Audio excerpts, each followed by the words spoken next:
Notre invité politique ce matin, Patricia, et Sandrine Rousseau. Sandrine Rousseau, bonjour.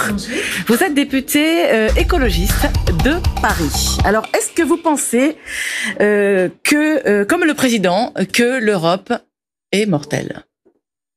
C'est une construction, donc évidemment, elle peut à tout moment disparaître. Mais surtout, elle disparaît sous l'absence de souffle, l'absence de projet, l'absence de volonté de la transformer.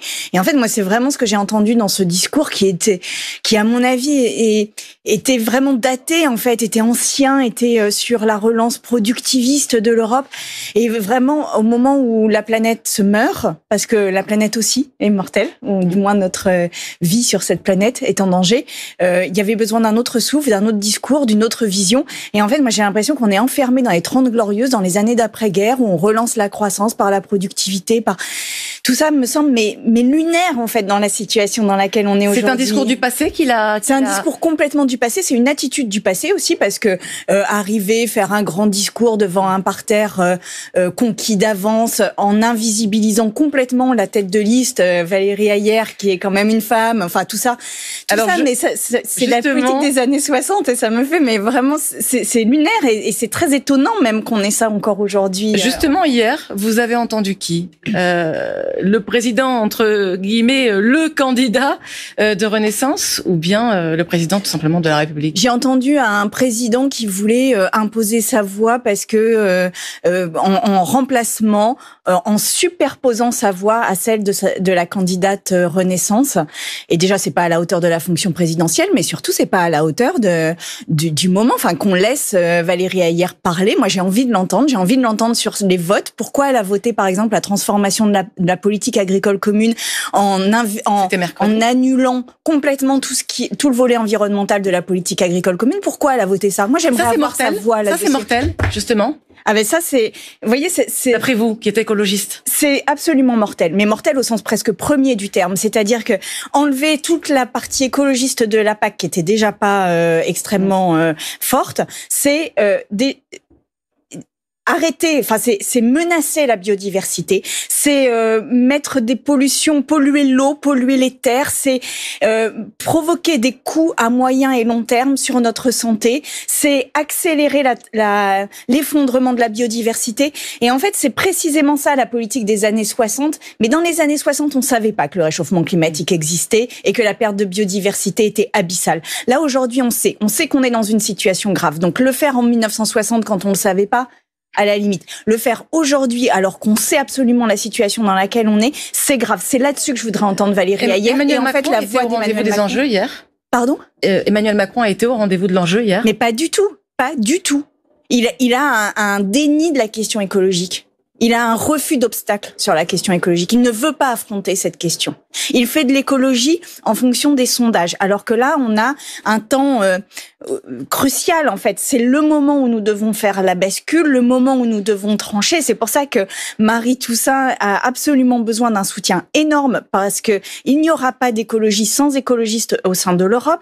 Et qu'en fait, on voit bien qu'à chaque fois qu'il y a des mesures difficiles à prendre, qu'il y a un cap à tenir, eh bien, ce sont les écologistes qui le tiennent. Et c'est jamais la Macronie qui, là, en l'occurrence, c'est encore une fois allié avec le RN. Marie Toussaint, qui est en difficulté, la tête de liste du groupe écologiste au scrutin européen, elle est en difficulté. Est-ce que vous vous raccrochez à l'effet Yannick Jadot, la surprise verte en 2019 ? Il a été donné à 6,5 2 jours avant l'élection, et puis à l'élection, il a fait plus de 13%. Est-ce que vous vous raccrochez à cet espoir-là ? Non, mais j'attends pas un coup de baguette magique, j'attends pas un coup du sort.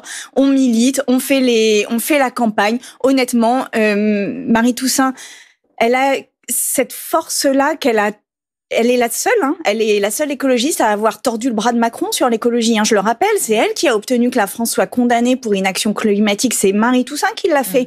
Alors évidemment, c'est une femme qui travaille énormément ses dossiers, mais qui obtient des résultats. Pour condamner la France, je rappelle que la Suisse et la France sont les deux seuls pays aujourd'hui qui ont été condamnés pour inaction climatique. C'est Marie Toussaint qui l'a fait. Mais comment vous expliquez justement qu'elle n'arrive pas à imprimer, qu'elle n'arrive pas à justement à prendre cette position de tête de liste des écologistes et de porter la cause écologiste ? Je trouve qu'elle l'apprend très bien, moi. Je trouve que précisément, elle n'est pas dans cette espèce de jeu politique, de la grosse voix, du gros meeting, de on invisibilise, etc. Au contraire, elle est dans quelque chose qui est... Au rendez-vous des campagnes d'aujourd'hui. Elle est peut-être pas au rendez-vous du mode de campagne d'aujourd'hui, alors? Elle est absolument au rendez-vous des modes de campagne d'aujourd'hui. Il faut transformer la politique. On peut pas continuer comme ça, c'est pas possible. Moi, les grands discours comme ça, des exercices de tribun devant des parterres qui ne sont là que comme des espèces de Playmobil qui applaudissent de manière concertée, de manière certaine, toute parole présidentielle, ça n'est plus la politique d'aujourd'hui.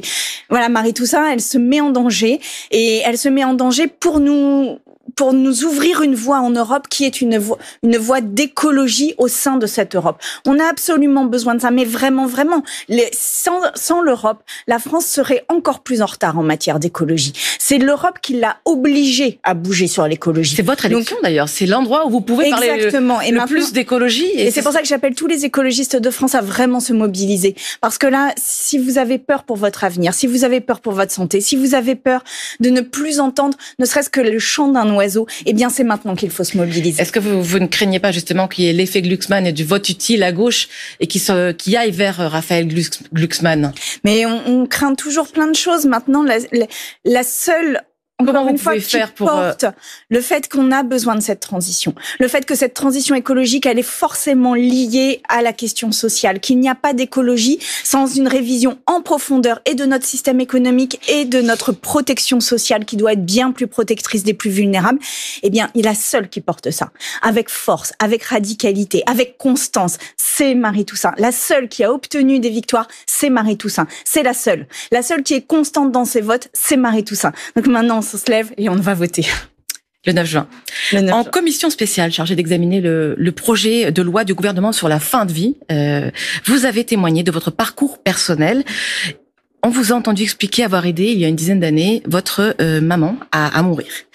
Est-ce que cette prise de parole, ce témoignage, est un moyen pour vous de dire que cette loi ne va pas assez loin ? Je voudrais déjà que cette loi existe, c'est-à-dire qu'on puisse ouvrir la possibilité d'une aide active à mourir. Je pense que les Français l'attendent. Je pense que c'est une loi qui n'est pas simple parce qu'évidemment c'est une forme de révision. Il y a un projet. Il y a le projet qu'on est en train d'auditionner et on auditionne énormément d'acteurs. Ce texte va assez loin ou pas ? Alors, on va faire des amendements, on va essayer d'ouvrir un peu plus, mais déjà qu'on ouvre la possibilité d'avoir une aide à mourir.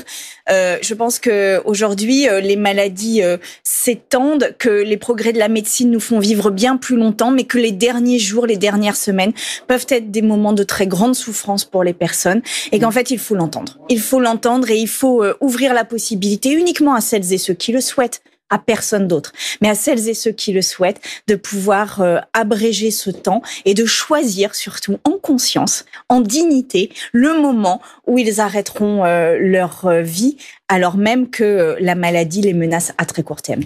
Merci Sandrine Rousseau d'avoir répondu à mes questions. Merci beaucoup Patricia et merci à votre invitée Sandrine Rousseau d'avoir été avec nous ce matin dans la matinale de France Info.